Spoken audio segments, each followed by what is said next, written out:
I knew the moment he raised his glass and said fresh blood that I was already dead in his story, but I also knew I held the one artery he hadn't noticed his company was bleeding through. My name is Caleb Rourke. I'm 40, and for 3 years I slept on server room carpet, coated in broom closets, and kept a tangle of fiber and hope alive long enough to turn a half idea into a platform that actually did what the pitch decks promised. The company is called Stratus Meridian, though when I joined it wasn't much of a company at all. It was a rented storefront in East Austin with a homemade sign. 2 founders living on black coffee and optimism, and me, a contractor who understood that we're changing the world really meant we have one thermal label printer and a dream. The man at the head of the boardroom table that day wore a suit that had never seen a server rack.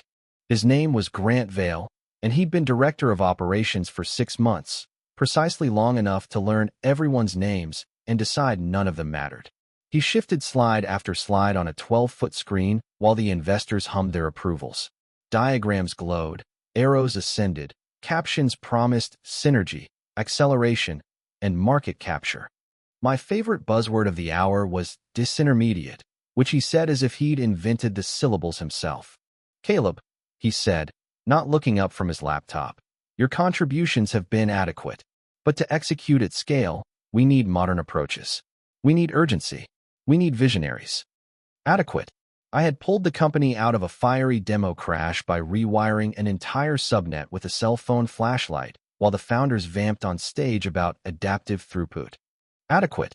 I had written the orchestration layer that took our processing from molasses to lightning and convinced our first enterprise client to sign a real contract. Adequate.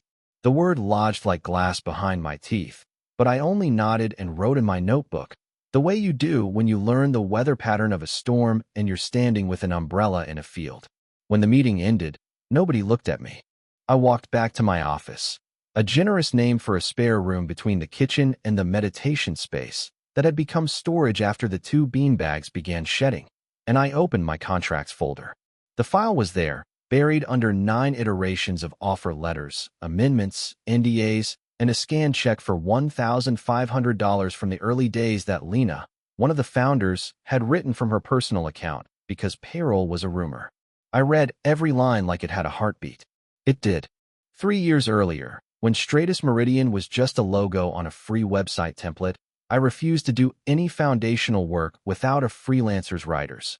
Ownership of bespoke algorithms unless transferred in writing, license grants instead of assignments for specific modules, an escrow clause that required my biometric authorization for deployment keys until the company completed a buyout that never came. We had been broke and grateful back then. Owen, the other founder, signed with a Sharpie because the printer was out of ink again. "Whatever keeps you building," he'd said, and we kept building. Grant never asked to see those early papers. Maybe he thought the legal department kept a bonfire. The warning signs were sandflies at first, annoying, easy to swat away, easy to pretend weren't biting.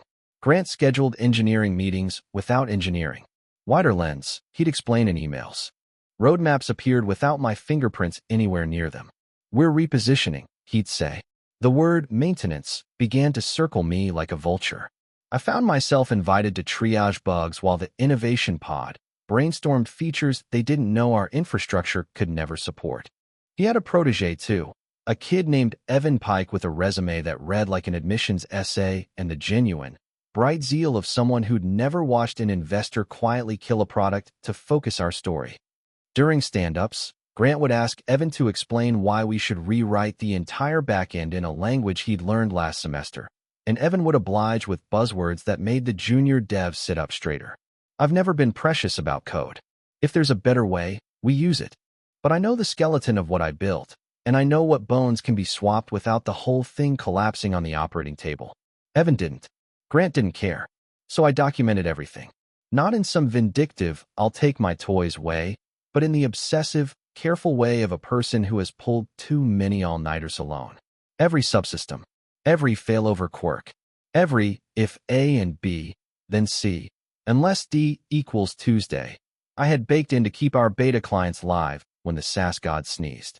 I printed the documentation too, on actual paper, and stored a copy in my apartment because I have seen enterprise cloud storage go into scheduled maintenance at the precise moment you need it. I also did one more thing. I audited my rights.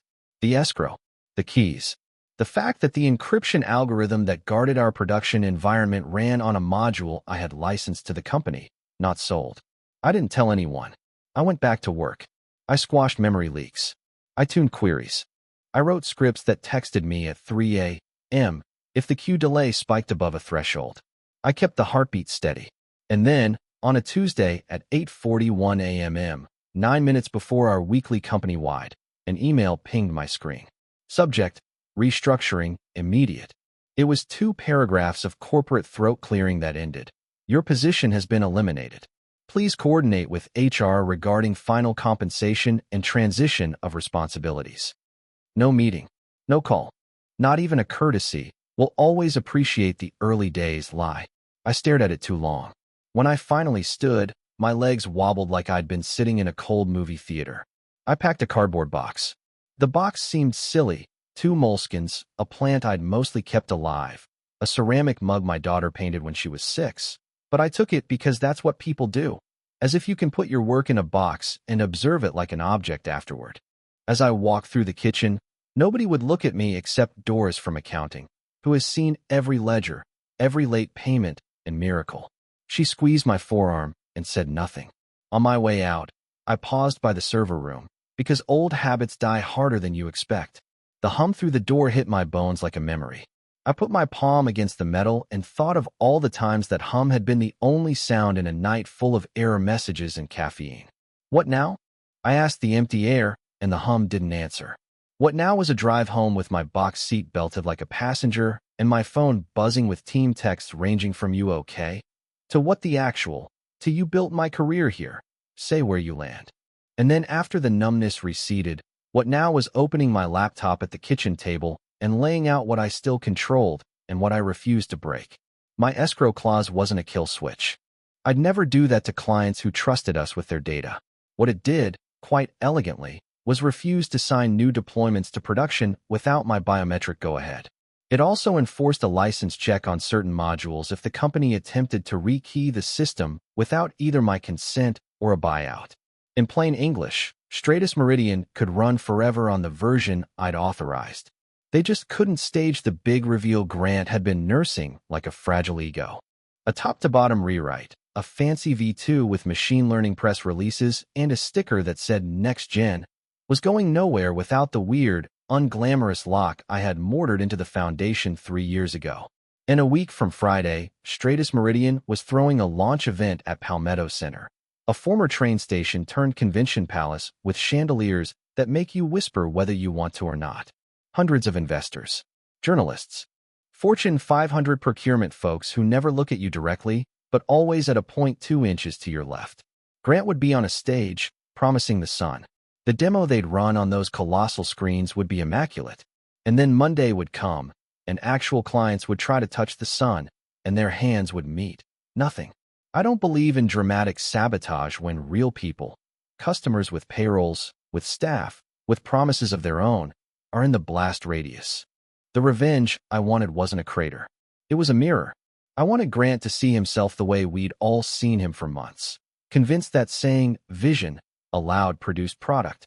So I did 2 things. First, I set a maintenance window in the production scheduler that would keep the current platform steady and healthy for existing clients. Second, I prepared a gift. It was petty, yes, and theater, certainly, but I'm not above a little stagecraft when stagecraft is all a man respects. Friday arrived like thunder you feel before you hear. I ironed a shirt. I shaved. I held the ceramic mug my daughter had painted and told myself this wasn't about teaching anyone a lesson. It was about not letting my silence become someone else's brag. At Palmetto, security didn't stop me. My access badge still read staff, and even if they'd revoked me in the system, the guard who checked names had watched me haul server towers in on a dolly in August heat with sweat where my spine should be. He nodded me through the way men nod when they know you from labor. Inside was a terrarium of ambition, warm lighting, cold air, a lotus of a stage in the center with a screen behind it as tall as a small building. On high tops by the bar, you could see the reflection of graphs in champagne. Evan stood with a knot of bright-eyed hires, The kind of kids I root for even when they're wrong because they remind me of first days. He saw me and smiled with his whole face before catching himself and looking down, loyal to the man who signed his paychecks. Lena and Owen were there, too. Lena in a dress taller than my rent had been in 2010. Owen in a suit that looked like he had fished it from the back of his closet with one hand while debugging with the other. They spotted me. Lena's eyebrows asked 1,000 questions in a sentence. I shook my head, in the not now way, and she pressed her lips and looked toward the stage like she'd never seen me at all. Grant walked out to a swell of applause he heard as destiny. He had the kind of voice that flatters rooms. Low, amused, already convinced of success. Ladies and gentlemen, he purred, tonight we do not celebrate software. We celebrate escape velocity. He talked about speed, about cost reductions, about freeing ourselves from legacies that no longer serve the mission. He did not say my name. He did say we, a lot, and team, and courage, and old ways, and fresh blood. I stood near a column where the sound mixed into a warm blanket, and I watched the demo screen purr. It was perfect because it wasn't live. I could tell from the telltales only an engineer notices. The same request traces looping every 40 seconds. The same innocuous timestamp pattern on charts dressed up as right now. I could almost admire the smoothness. Then he said it. Courage means parting ways with those who can't adapt. Courage means clearing out what clogs the pipes. This week, we took that step. We removed blockers. The audience did that polite cough shuffle people do when a speech turns inside a little too much. He smiled wider, misunderstanding them. I moved, not fast, not dramatic, just with the steady pace of a person going somewhere he belongs. The crowd parted without thinking. A few people raised phones. This is the world now. Everything is a capture. I climbed the 3 little steps to the edge of the stage, and for the first time, Grant's eyes met mine. Surprise flashed, then something harder. He kept his smile. His mic caught the breath he took to speak. Mr. Vale, I said without one, my voice carrying anyway in the hush that had emptied the room. Congratulations. I brought you something to mark your brave new era. He didn't want to take it. He also couldn't refuse it with 1,000 cameras craning for a better angle. What is it? He said, making it a joke for the front row. A retirement gift? Closer than you think, I said, and handed him a small, paper-wrapped box. No ribbons. I'm not a monster. He peeled the paper with fingers that had never known static shock. Inside was a little metal key attached to a USB drive. The key was ornamental. The drive had a label in my messy, all-caps Sharpie. Prod orchestration token, straightest meridian core. The room didn't breathe. People were reading the words and doing the math. What is this? He asked, quietly enough that it vibrated through the subwoofers anyway. He was very still. The only way your new thing touches reality, I said. The handshake my escrow clause demands. The key to start the engine you've been revving in this room. The one you forgot you don't own. The main screen behind him hiccuped. A graph blinked. A script somewhere asked a door for a pass that no longer opened. And then, in a moment even I hadn't planned to be this poetic, the screen went black. Not dramatic black. No, the dull, mean black of a device that can't find what it wants. The hum of the PA swallowed it. People turned their heads like birds. You could feel the phone cameras tilt toward Grant. Run the local. He barked to no one, then to someone. Run the local demo. We are, a technician said from the side, panic pressed flat. It's not. I took pity on him. It's not dead, I said for the room, to puncture the hysteria that wanted to rise. It's asleep, the way we put it to sleep when we didn't trust a venue's network. Your clients are fine. They're still on the version I blessed. They will be fine Monday too, so long as you don't pretend they're not while you're trying to push something unready just because you promised a room of people wearing name badges that you could. Grant looked at the USB like it might bite. The cameras were greedy, drinking him in. Investors were doing math of their own now, and none of it ended in a bigger round. Ask, I said. Just ask. He swallowed. The move cost him something in front of this particular audience, the people for whom swallowing is always a concession. Caleb, he said, the name an afterthought he had to check for correctness before he said it. Unlock the servers. 1,000 petty versions of me wanted conditions. Wanted an apology. Wanted him to say in a chest mic that he hadn't invented any code. But the version of me that lives above pettiness lives with clients who don't deserve to be collateral damage and a daughter who deserves stories of adults being better. Meet me in the back with Lena and Owen, I said. Bring your counsel. We'll talk. I turned and walked into a room that had suddenly discovered secondhand embarrassment.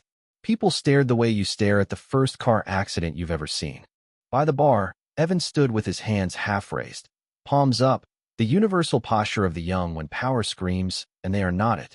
I didn't see the rest of the show.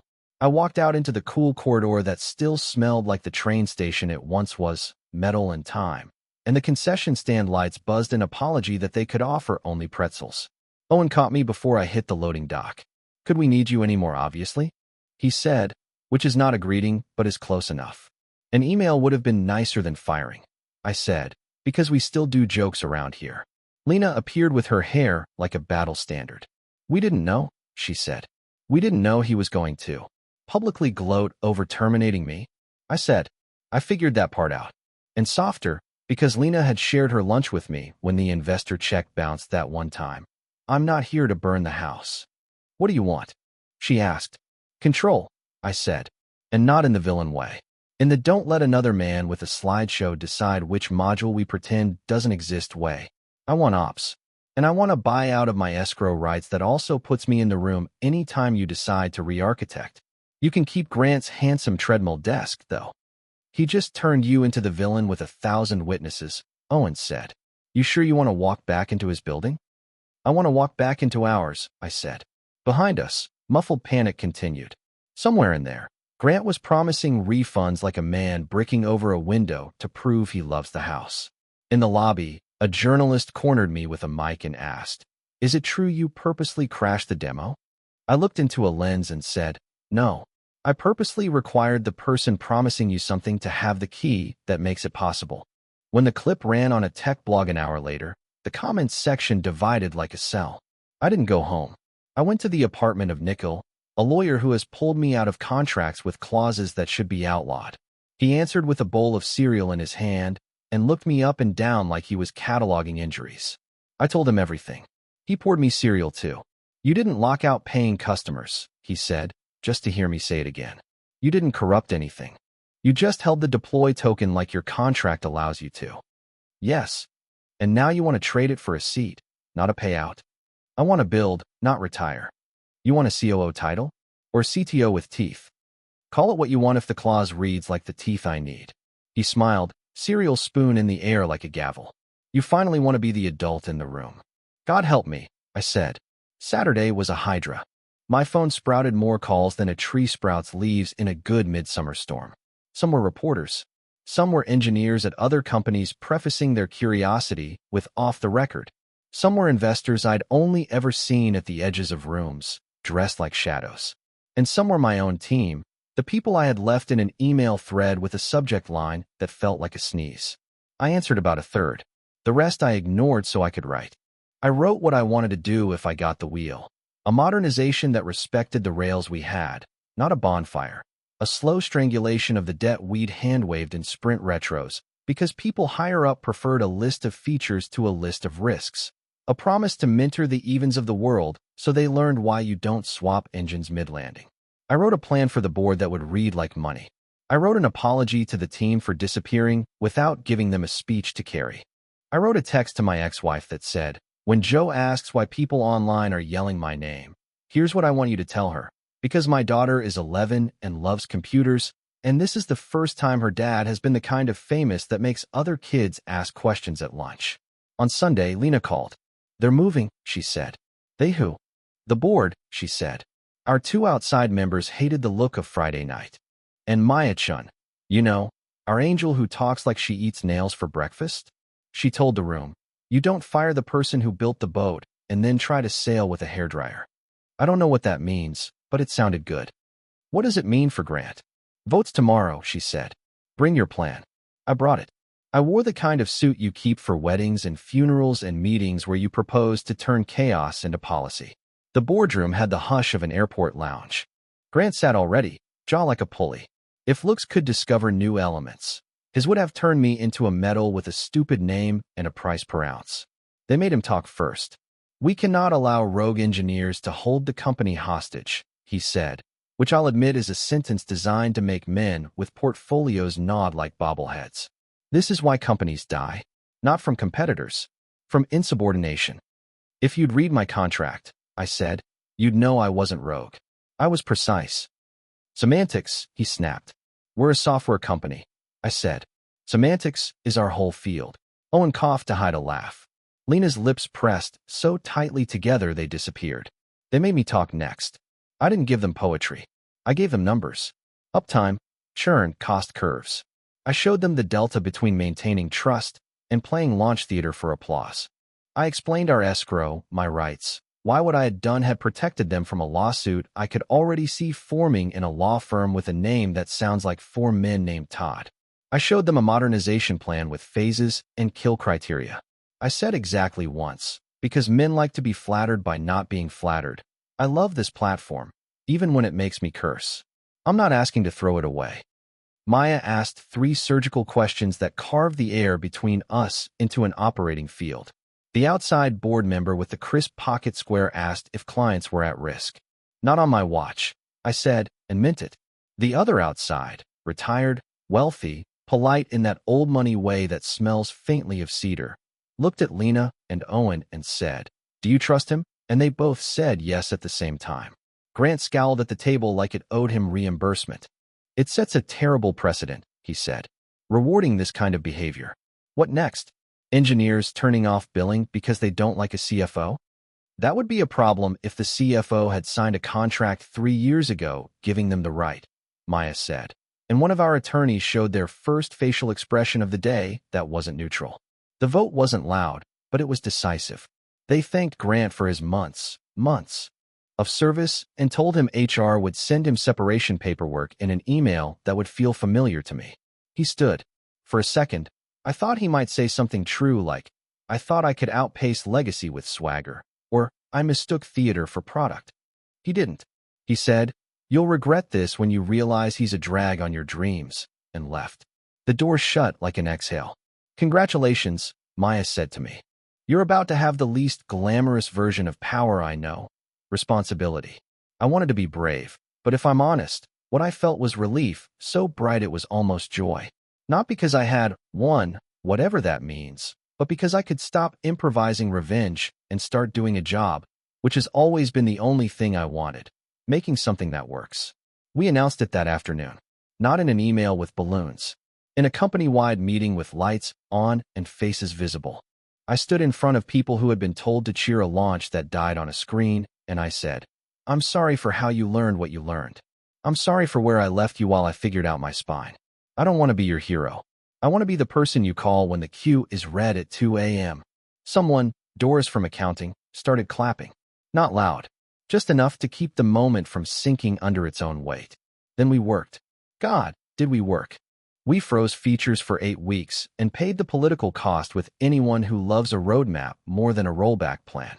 We audited everything we'd rushed because someone with a PowerPoint wanted a headline. We fixed the sharp edges of onboarding that had cut 3 mid-sized clients in Q2. We cleaned the logging so our pager alerts became Signal instead of a symphony. We refactored, carefully, the places where my 3 a.m. self had taken a shortcut. We mentored. We made Evan shadow the on-call rotation for a month. He stopped saying rewrite like a sacrament and started saying, if we move this, what breaks? My favorite message came at 4:19 a.m. On his 3rd week. Caleb, I am so sorry I laughed at cron jobs. Our customers didn't leave. Some of them sent cookies. One sent a card that read, whatever happened in your La La Land event, tell your ops team our Tuesday export has never been faster. We lost 2 prospects who had enjoyed the spectacle with popcorn and then decided not to bet on a company that allowed a spectacle. Let them enjoy the other theater down the street where the ushers collect your phone in a pouch and the lead actor is a founder who calls his staff family. In those first months, I did something else I promised myself I would do if I ever had a say. I found the quiet people. The woman who rewrote our auth middleware in a weekend and never put her name on the pull request because it was just a fix. The QA lead who had learned to apologize for catching bugs by saying, I'm sorry. I know we're in a sprint instead of, stop shipping broken things. The engineer who'd stopped suggesting improvements because every suggestion had been turned into an assignment without acknowledgement. We changed the meeting's shapes. We turned reviews into narrative instead of ritual. We stopped calling things MVP when they were mops for messes. And slowly, the place started to feel like the early days without the poverty. Once, in week 10, I found Evan asleep on a beanbag, his laptop open to a graph that, to my eye, was a small miracle. He'd sliced memory usage by a third in a process I had always suspected was doing too much, too often. I nudged his shoe. He woke like a man who thought he was in an exam. I didn't change the public interface, he said, before I could speak, which told me he had learned. You did good, I said, and meant it. He cried, quick and embarrassed, and I pretended not to see. As for Grant, he landed, as men like that do, somewhere where the furniture is better than the product. I don't wish him misery. I hope he found a place where Flash is actually what's required. He sent one email months later with the subject, "No hard feelings," which was the most Grant thing he could have done. I didn't open it. Not because I'm petty, though I am, sometimes, but because I didn't want to spend even a teaspoon of attention on a story I was no longer in. Sometimes I catch a replay of that night on someone's feed when an algorithm thinks I want to relive it. There I am, in a suit that tries too hard, handing a man a shiny little rectangle like a fairy tale spell. I always wince a little at my own theater. Then I think about my daughter asking, "Did you get in trouble?" and me saying, "Once for doing nothing. Once for doing something." The second one felt better. The lesson I keep returning to is embarrassingly simple for the number of words you could write about it. Respect the people who build the thing. If you want them to change it, ask them how. If you want a new thing, ask them what it costs, not just in money, but in trust. And if you think power means you can make a stage trick look like infrastructure, don't be surprised when the only person who doesn't believe your illusion is the person who installed the trapdoor. A year later, Stratus Meridian won an industry award they invented a nicer name for because Most Improved would have sounded like a trophy you give a little league team. In the photo, I'm in the back row with grease on my cuff. Lena is front and center because she's the only one who looks good in a flash. Owen is pointing at the camera like he remembered too late he doesn't know what to do with his hands. Evan's tie is crooked and his grin is the grin of a man who has finally broken a production incident without breaking a sweat. Doris from accounting is in it too because if she doesn't sign the thing, it doesn't exist. Someone asked me to hold the certificate. I gave it to Maya instead. She doesn't smile in photos. She smirks, and the smirk says, "You almost learned the hard way. You learned anyway." We have a tradition now for launch events. No giant screens. No metaphors about escape velocity. We do a 3-hour maintenance window on a Sunday morning while the world is still stretching. We flip one switch at a time. We watch the logs like you watch a newborn breathe. And then we go to a diner, all of us, and we eat pancakes while Evan tells a story about a race condition like it's a ghost tale, and Doris pretends to ask for a breakdown of the check while calculating to the penny in her head. It's not glamorous. It's better. 2 weeks ago, a kid fresh out of school asked me how to get into tech leadership. We were standing by the coffee machine that looks like a spaceship but makes coffee that tastes like a Monday. He had a notebook open, a pen poised like he expected 4 bullet points to change his life. I wanted to tell him, don't. I wanted to tell him, write code at 3 a.m. until you're nice enough to answer a pager when it pings. Instead, I told him the truth that cost me a launch and bought me a company. Leadership isn't convincing a room to clap. It's convincing your team that when the room stops clapping, you'll still be there. That night, working late because old habits taste like tea, an alert blinked on my screen. Minor, nothing to wake anyone, but I clicked into the logs anyway. The hum of the server room was a continent away, and I still heard it.